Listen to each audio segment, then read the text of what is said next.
Au cœur de l'hiver 2003, après un an d'enquête et face à cette nouvelle impasse, Jérôme décide de commettre l'irréparable. Je prends tous les médicaments que je trouve et je me réveille quelques jours plus tard, hospitalisé à Auxerre. Et en me réveillant, au pied du lit, il y a mon papa. Et quand je vois ça, je me dis, c'est pas comme ça que ça doit finir. Jérôme réalise alors qu'il n'est pas seul dans son combat judiciaire. Son père, qui le soutient, va l'aider dans toutes ses démarches. Tu veux un petit chou ?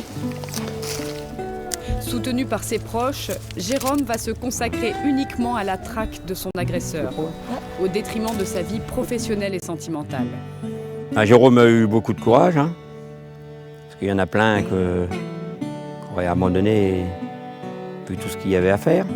Bon, Jérôme, c'est quand même un gamin qui a beaucoup de mérite.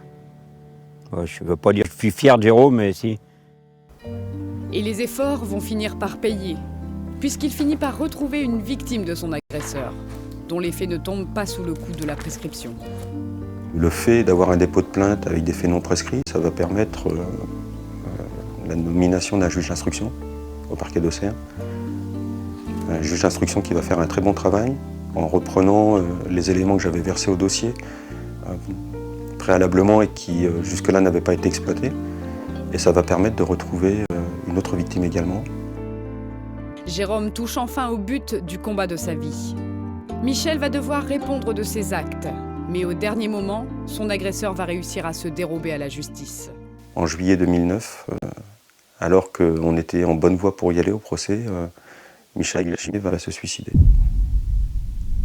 Il va s'alcooliser et se jeter dans l'Yonne, la rivière Lyonne. Et voilà. Le procès se soldera par un non-lieu, faute d'accusés à la barre. Une frustration insupportable pour Jérôme comme pour les autres victimes.